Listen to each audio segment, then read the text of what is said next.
My name's Anthony Allen, welcome here to my YouTube channel, and in this video we're going to be talking about a free plugin available for Final Cut Pro 10, and the plugin that we are talking about is called Bulletpoint. Yo, let's join forces, hit the subscribe button. Okay, so here we are inside of Final Cut Pro 10. As mentioned before, the plugin that we will be having a look at is called Bulletpoint, and it's available at LenoFX. If you'd like to find this plugin for yourself, you can find the link for this plugin in the description down below. This will take you directly to the plugin, so you can download the plugin for free today. But here in this video, I'm going to show you the plugin firsthand. So, we don't need many of these things open. We're going to keep our inspector window. We're going to get rid of our effects and transitions panel. Don't need it. And then the place that we're going to actually have a look at is the titles and generators. So we have the titles and generators selected. We have a preview window. I already have some stock footage in my timeline to work with, and a transition that needs rendered. So I'm going to actually select this, click modify, and actually render this selection.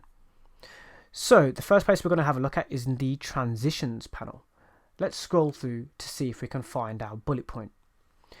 Now, if you'd like to find it straight away, I do know that the bullet point is actually named minimal. So if you type minimal into the description of the, for example here, for your titles, you will find the bullet point. So let's drop this into the timeline. Just waiting for it to add now. That has now been added to the timeline. So this is what is available from LenoFX for free. Let's press play on the unrendered version of this bullet point to see what it looks like. Looks brilliant. You have a number for the bullet point, you have a title, basically the text, and you also have a transition in and out.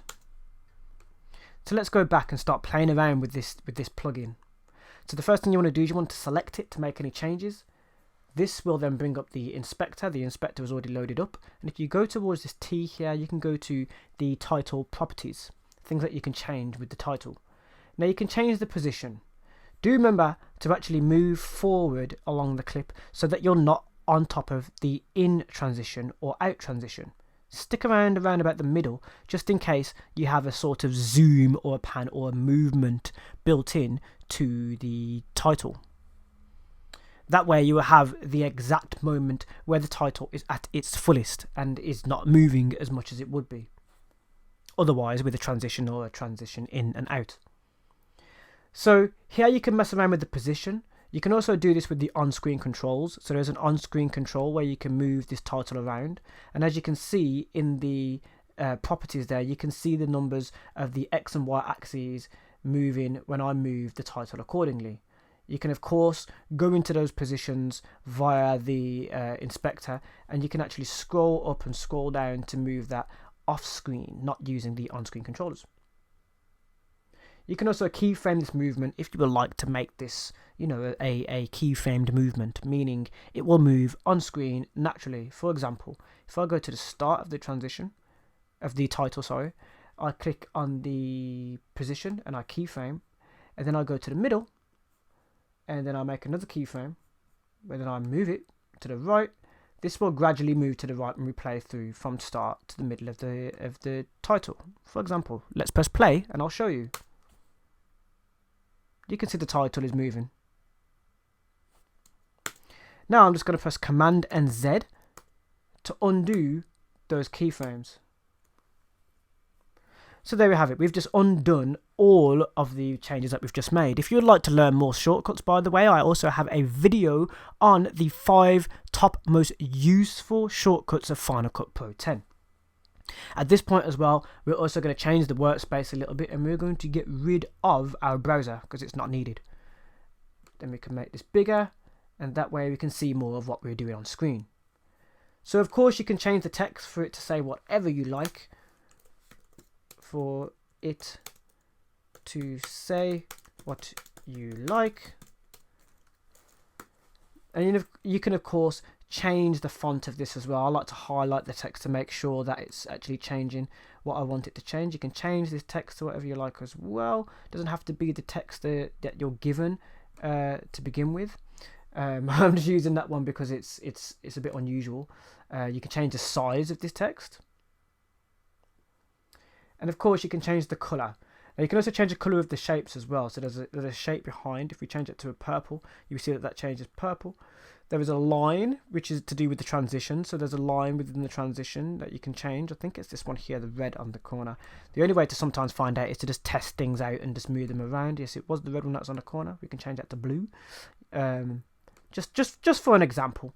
And if you scroll down, there is also a symbol here, and that is your number 1 at the moment. You can see that it's numbered. You can have a circle, you can have a square, there's variation as to what you can have for that symbol. For example, a minus, a plus, all those sort of things there. It's a very useful plugin for creating multiple bullet points.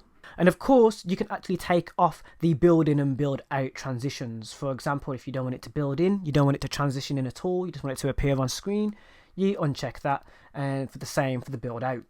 And that is basically this plugin in a nutshell. It's basically a way that you can create bullet points on screen fairly easy, and you can change the properties of this bullet point text. It's really good. And if you've watched any of my Making Waves podcast, it's an addition to this channel, and it's a very new addition to this channel where I interview celebrities and people that have worked within TV and film and all sorts of different industries.